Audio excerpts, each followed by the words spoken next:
Sir, I will deposit the fees as soon as possible. भैया Sir, I will call you later. बोलिए madam, कितना plate लगा दे? भैया एक प्लेट लगा दो वैसे तो, पर मेरे को जानना है भैया आप इंग्लिश में बात कर रहे थे ना? जी मैडम, अंग्रेजी आता है हमें। अरे भैया आप इतनी अच्छी इंग्लिश बोल लेते हो। मेरी कंपनी में बहुत सारे अच्छे लेवल पे लोग काम करते हैं, लेकिन वो भी इतनी अच्छी इतनी फ्लुएंटली इंग्लिश नहीं बोल पाते। वैसे भैया मैं जान सकती हूँ आपने सीखी कहाँ इतनी अच्छी इंग्लिश बोलना? सीखी कहाँ, स्कूल से ही सीखी है। अच्छा भैया, इसका मतलब तो कोई अच्छा खासा स्कूल ही होगा आपका, क्योंकि वहीं पे इतनी अच्छी अंग्रेजी बोलना सिखाते हैं। मैंने काफी लोगों को देखा है स्कूल से ही बहुत अच्छी इंग्लिश बोलना सीख जाते हैं। और आपके मार्क्स भी अच्छे आए होंगे इसका मतलब स्कूल में, और कॉलेज भी अच्छी जगह से ही किया होगा आपने पास आउट। भैया मैं जान सकती हूँ आप कितने पढ़े लिखे हैं? दरअसल MBA कर रखा है मैडम मैंने। MBA कर रखा है? नाइस, इसका मतलब अच्छे खासे पढ़े लिखे हैं आप तो। फिर भैया ये ठेला क्यों लगा रखा है आपने? ठेले में काम क्यों करते हो आप? आपको तो अच्छी खासी किसी MNC कंपनी में होना चाहिए था। हाँ मैडम, कई बार वक्त और हालात इंसान को मजबूर बना देते हैं, बस इसीलिए ये ठेला लगा के काम कर रहे हैं यहाँ पे। देखिए भैया आप बातों को ऐसे गोल गोल मत घुमाइए। आपकी बातें सुनने में ना बहुत इंटरेस्टेड हूँ मैं, इंटरेस्ट आ रहा है मुझे। आप मेरे को बताइए तो सही आपके साथ हुआ क्या है? कुछ नहीं मैडम, 2 साल पहले तक सब कुछ सही था। एक MBC कंपनी में काम करता था मैं, मेरी वहाँ पे सैलरी 92,000 थी। फैमिली है मेरी, शादी हो चुकी है, मेरी फैमिली बहुत अच्छे से चल रही थी और ऑफिस का वर्क भी मैं बहुत अच्छे से कर रहा था। नेक्स्ट ईयर मेरे को मैनेजर बनाने वाले थे वो लोग, लेकिन उसी बीच में मैंने देखा कि मैनेजर काफ़ी टाइम से घपला कर रहा है। वो क्या है ना, जब तक आंखों से नहीं देख लेते बातों पे भरोसा ही नहीं होता। लेकिन एक दिन मैंने अपनी आंखों से सब कुछ देख लिया, और ये काम वो पिछले 1-2 साल से कर रहा था। अब मेरे सामने ये सारी चीज़ें आ गई थी तो मैंने रिकॉर्ड भी कर लिया था, और मैंने जाके ये बात तो अपने बॉस को बता दी, लेकिन बॉस ने मुझे ही काम पे से निकाल दिया। पर भैया ये क्या बात हुई? जब मैनेजर ने चोरी की थी, मैनेजर ने गलत काम किया था, तो मैनेजर को काम से निकालना चाहिए था ना? आपको क्यों काम से निकाला? ये बात कुछ समझ नहीं आई भैया मुझे। आप बताओगे ये डिटेल में? दरअसल मैडम, मैनेजर ना मौसी का लड़का था बॉस के। अब क्या है कि वो अपने मौसी के लड़के को तो निकाल नहीं सकता था ना, और जो चोरी हुई है उसका इल्ज़ाम किसी पे तो डालना था। तो उन्होंने वो सारा इल्ज़ाम मेरे सर पे डाल दिया, क्योंकि आगे CEO सर को तो रिपोर्ट देनी थी ना। बलि का बकरा मुझे बना दिया, और तो और मुझे टर्मिनेशन लेटर दे दिया वो अलग, जिससे कि मैं किसी भी अच्छी कंपनी में जॉब नहीं कर सकता था। मेरे रिज्यूमे में थप्पा लगा दिया चोरी का। मैं कहीं भी जॉब के लिए जाता था तो हर इंसान मुझे वहाँ से निकाल देता था, चोर समझता था मुझे। मैडम मैं बहुत निराश हो गया था। मेरी 6 साल की बेटी है, माँ बाप है, वाइफ है, सबका खर्चा मुझे ही देखना है। अब ऐसे में ज़्यादा दिन घर पे तो नहीं बैठ सकता था ना। पिछले 7-8 महीने तक तो मैंने जॉब के लिए ट्राई किया, वो भी जब तक सेविंग्स थी जब तक। जैसे सेविंग्स खत्म हुई तो मुझे कुछ नहीं सूझा फिर, तो अंत में जाके ये मैंने छोटी सी एक ठेली खरीद ली, जो भी मेरी सेविंग्स के पैसे थे उससे। अब क्या करता, कहीं बाहर तो जॉब कर नहीं सकता था ना, और घर वालों का पेट तो भरना था, बस इसीलिए ये काम कर रहा हूँ। भैया आपकी स्टोरी सुन करके तो मेरे को बहुत ज़्यादा शौक लगा। मतलब कैसी दुनिया है, जो गलत कर रहा है उसको उस चीज़ की सज़ा भी नहीं मिल रही। पर भैया एक बात बोलूँ, आपका टैलेंट बहुत बुरी तरीके से वेस्ट हो रहा है ऐसे तो, और आपका टैलेंट ऐसे वेस्ट देखकर मुझे बहुत बुरा लग रहा है। मैडम आपने तो मेरी कहानी सुनी है इसलिए आपको बुरा लगा है। सोचिए मेरे साथ तो बीत रही है। मैं इतना पढ़ा लिखा होने के बावजूद एक छोटी सी रेहड़ी चला रहा हूँ। सोचिए ना मेरा टैलेंट कैसा वेस्ट हो रहा होगा।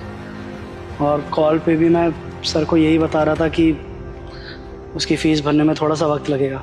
मैडम टैलेंट के साथ साथ मेरा समय भी वेस्ट हो रहा है। क्या एक बार समय निकल गया तो जीवन में कुछ नहीं कर पाऊँगा। देखते हैं अब ऊपर वाले की क्या मर्जी है। देखो भैया बुरा मत मानना प्लीज़, मैं बस क्यूरियोसिटी की वजह से आपसे एक क्वेश्चन पूछ रही हूँ। पक्का आपने चोरी नहीं की थी? मैडम कैसी बात कर रही हैं आप? अगर मैं चोर होता तो ये छोटी सी रेहड़ी थोड़ी चला रहा होता, कहीं हेरा फेरी का काम ही तो कर रहा होता ना। और मैडम जी आप ये भी तो देखिए, वो लोग तो मेरे को चोर साबित करने में लगे हुए थे, तो उन्होंने मेरी कंप्लेन क्यों नहीं की? कंप्लेन कर देते मेरे खिलाफ, FIR दर्ज होती, पुलिस मुझे पकड़ के ले जाती और खुद ही मेरे मुंह से निकलवा लेती क्या सच है क्या नहीं। पर वो ऐसा कर ही नहीं सकते थे, मेरा करियर तबाह कर सकते थे और उन्होंने वो चीज़ बखूबी की, क्योंकि वो लोग कंप्लेन तो कर नहीं सकते थे। कंप्लेन के बाद जांच बैठती और जांच में सब कुछ पता चल जाता। और ऐसा नहीं है कि मैंने कोशिश नहीं की, मैंने तो कोशिश की थी उनके खिलाफ एफआईआर दर्ज करने की, लेकिन वो ठहरे इतने बड़े आदमी, उनके खिलाफ कोई भी कंप्लेन दर्ज करने के लिए राजी नहीं हो रहा था। अब इतने बड़े आदमी के सामने एक मामूली से एम्प्लॉय की क्या ही कीमत है। देखो भैया, आपके साथ जो भी हुआ ना बहुत गलत हुआ, और मुझे पता है जिस तरीके की अभी सिचुएशन से आप जा रहे हैं आपको किसी पे ट्रस्ट भी नहीं होगा, लेकिन इसका ये मतलब नहीं भैया कि हर इंसान गलत होगा। मैं सोच रही थी कि आप जॉब करना चाहोगे, अगर मैं आपको जॉब दूं तो अपनी कंपनी में। मतलब मैडम? वो क्या है ना भैया, वो पीछे कंपनी देख रहे हैं आप, वो मेरी ही कंपनी है। काफ़ी टाइम से ना मेरे स्टाफ से बहुत सुन रही थी मैं, आपके छोले कुलचे बहुत अच्छे हैं, तो मैंने सोचा क्यों ना आज मैं फ्री बैठी हूँ बाहर चल के आपके छोले कुलचे ट्राई कर लूँ, तो इसीलिए मैं आई थी। और मैं काफ़ी टाइम से ना मेरी कंपनी में मैनेजर की पोस्ट के लिए किसी इंसान को भी ढूंढ रही थी जो मेरी कंपनी को मैनेज कर सके, अच्छा हो, ट्रस्टेड हो और ईमानदार हो। और मुझे ऐसा लगा आपकी बातें सुन करके और आपका नेचर देख के कि आप उस जॉब के लिए बिल्कुल परफेक्ट हैं। अब भैया मान लो कि मैंने आपका इंटरव्यू ले लिया एक तरीके से, अब बताओ आप करोगे क्या मेरे पास जॉब? कैसी बात कर रही हो मैडम आप, ये तो डूबते को तिनके का सहारा वाली बात हो गई ना। देखिए, आज एक बात तो साबित हो गई कि ऊपर वाले के घर में देर है लेकिन अंधेर नहीं। देखिए, आप कैसे भगवान का रूप बनकर आए, मेरी सारी बातें सुनी और आप मुझे जॉब ऑफर कर रहे हैं मैडम। अरे नहीं नहीं भैया, आप कहाँ मेरे को भगवान से कंपेयर कर रहे हो, मैं इंसान ही ठीक हूँ। लेकिन भैया आप खुद बताइए ना, मैं बहुत सारे लोगों को देखती हूँ जो कि काफ़ी जगह इस तरीके से जॉब भी कर रहे होते हैं, इतने टैलेंटेड नहीं होते, फिर भी जॉब कर रहे होते हैं, अपना टैलेंट निखार रहे होते हैं। और आप इतने टैलेंटेड हो, मेरे अकॉर्डिंग तो आप मल्टी टैलेंटेड हो, तो मैं इस तरीके से आपका टैलेंट वेस्ट कैसे होने दे सकती हूँ? अगर मैंने इस तरीके से आपका टैलेंट वेस्ट होने दिया ना तो मुझे बहुत बुरा लगेगा, और मैं अपनी कंपनी में टैलेंटेड लोगों को बहुत ज़्यादा हायर करना पसंद करती हूँ। आप एक काम करना भैया, आप ना मेरे को कल मेरी कंपनी में 11:30 बजे मिल जाना, छोटा सा एक मॉक इंटरव्यू कर लेंगे। ठीक है मैम, मैं 11 बजे ही आपकी कंपनी में आ जाऊंगा। Thank you so much ma'am. भैया थैंक यू मत बोलिए, मेरे से जितना हो सका ना मैंने बस उतना किया आपके लिए। और भैया जितनी उस कंपनी में आपकी सैलरी थी ना उतनी ही सेम इस कंपनी में भी सैलरी रहेगी, और अगर आपने अच्छा काम किया तो वक्त के साथ साथ सैलरी भी इंक्रीज हो जाएगी, मैनेजर की पोस्ट रहेगी आपकी। ठीक है? तहे दिल से शुक्रिया। बहुत से लोग आए हैं जिन्होंने मेरी कहानी सुनी है, वो बस कहानी की तरह इस बात को लेते थे, खाना खाते थे और चले जाते थे, लेकिन आपने मेरी मजबूरी समझी और मुझे काम दिया। आप मुझे जैसा आदमी समझ रहे हैं मैं बिल्कुल वैसा ही बन के दिखाऊंगा, आपके काम में कभी कोई कमी नहीं रखूंगा मैडम। भैया वैसे एक कोइंसिडेंस देखा आपने, आप उस वाली कंपनी में मैनेजर के लिए प्रमोट होने वाले थे, लेकिन अनफॉर्चुनेटली पहले ही वहाँ से निकल गए। और देखिए ना भगवान की लीला, आपको जो पोस्ट चाहिए थी आज मैं खुद उस पोस्ट के लिए आपके पास आई हूँ। कैसे ना कैसे करके देखो वो पोस्ट आपको मिली गई। वो कहते हैं ना, भगवान ने जो चीज़ जिसके लिए लिखी होती है ना वो चीज़ उसके पास आके रहती है। धन्यवाद। बाकी भैया मैं टेस्ट तो कर लूँ आप कैसे छोले कुलचे बनाते हो, मैंने बहुत सुना है अपने स्टाफ से आपके छोले कुलचे के बारे में, तो प्लीज़ एक बार तो टेस्ट बनता है ना। जी जी मैं करता हूँ।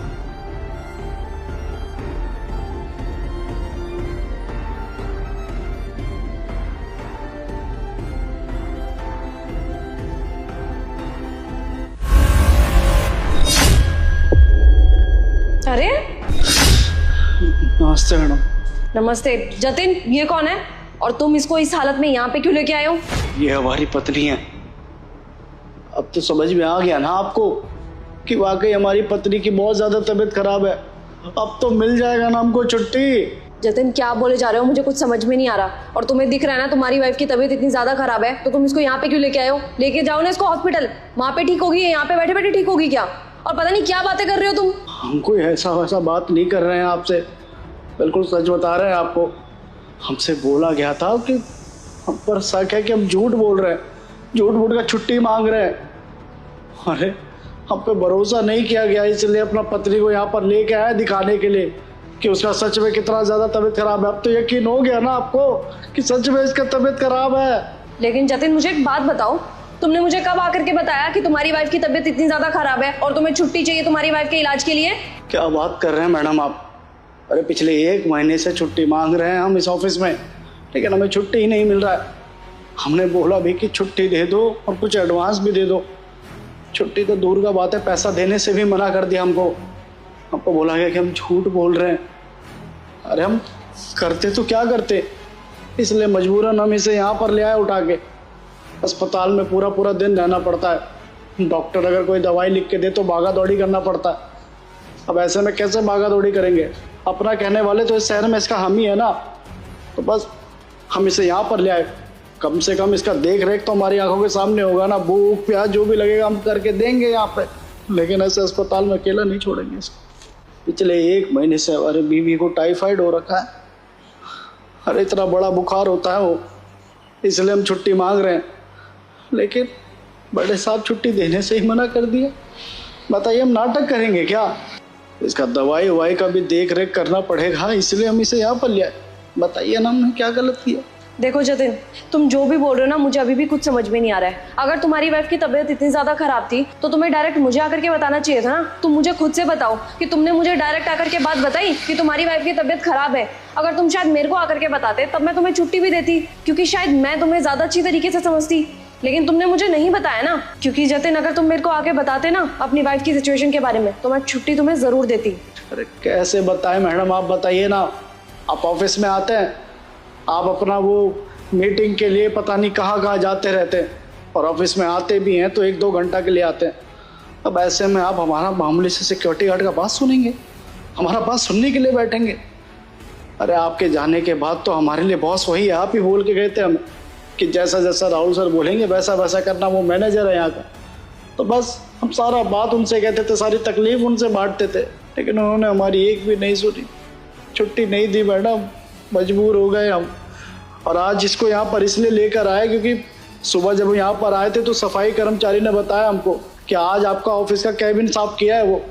तो अब समझ गए कि आप आने वाले हैं, इसलिए फटाक से गए और उसको यहाँ पर उठा के ले आए, ताकि आपको भरोसा दिला सके कि हम झूठ नहीं बोल रहे। सही में तबीयत खराब है हमारा बीवी का। मैडम हमारा अपना कहने वाली सिर्फ हमारी पत्नी है। अगर इसको कुछ हो जाएगा तो हम कहाँ जाएंगे? कहीं के नहीं रहेंगे। अब साहब से बोल के तो कोई फायदा नहीं है, उन्होंने तो हमें झूठा साबित कर दिया। ये सारा बात तो हम आप ही से बता सकते हैं ना। बस यही लिए हम इसको यहाँ पर ले आए हैं। और हाँ, आपको तो पूरा बात बताया भी नहीं अभी। हम उनको जब बोल बोल के थक गए ना कि हमें छुट्टी चाहिए, तो हमने एक दिन बहस भी किया उनसे कि साहब ऐसा मत कीजिए, हमारी पत्नी मर जाएगी। तो पता है उन्होंने क्या बोला कि सीनियर से जुबान लड़ाता है। अब तुम्हारा उसी तनख्वाह में 8 घंटे का ड्यूटी 12 घंटे का हो जाएगा। 12 घंटे यहाँ पे खड़े होकर काम करना पड़ेगा हमको। अरे मेम साहब, हमारी मजबूरी का इतना भी फायदा मत उठाइए। हम मजबूर है इसलिए काम कर रहे हैं क्योंकि हमारा पत्नी का तबीयत खराब है।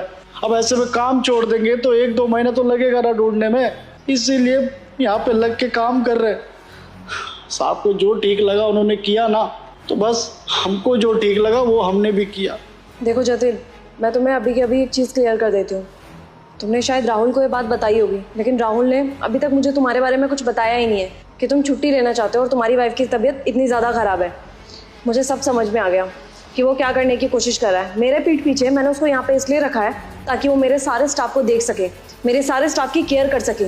मैनेजर है ना वो मेरी कंपनी का, उसका काम है मेरे स्टाफ को मैनेज करना, कौन किस तकलीफ में है उसको देखना। लेकिन वो मनमानी कर रहा है, अपनी ऊंची पोस्ट का फायदा उठा रहा है। तो कोई बात नहीं, मैं उसको यहाँ पे बुलाती हूँ और अभी की अभी सब क्लियर कर देती हूँ, क्योंकि मैं नहीं चाहती कि ये बातें ज़्यादा खींचे।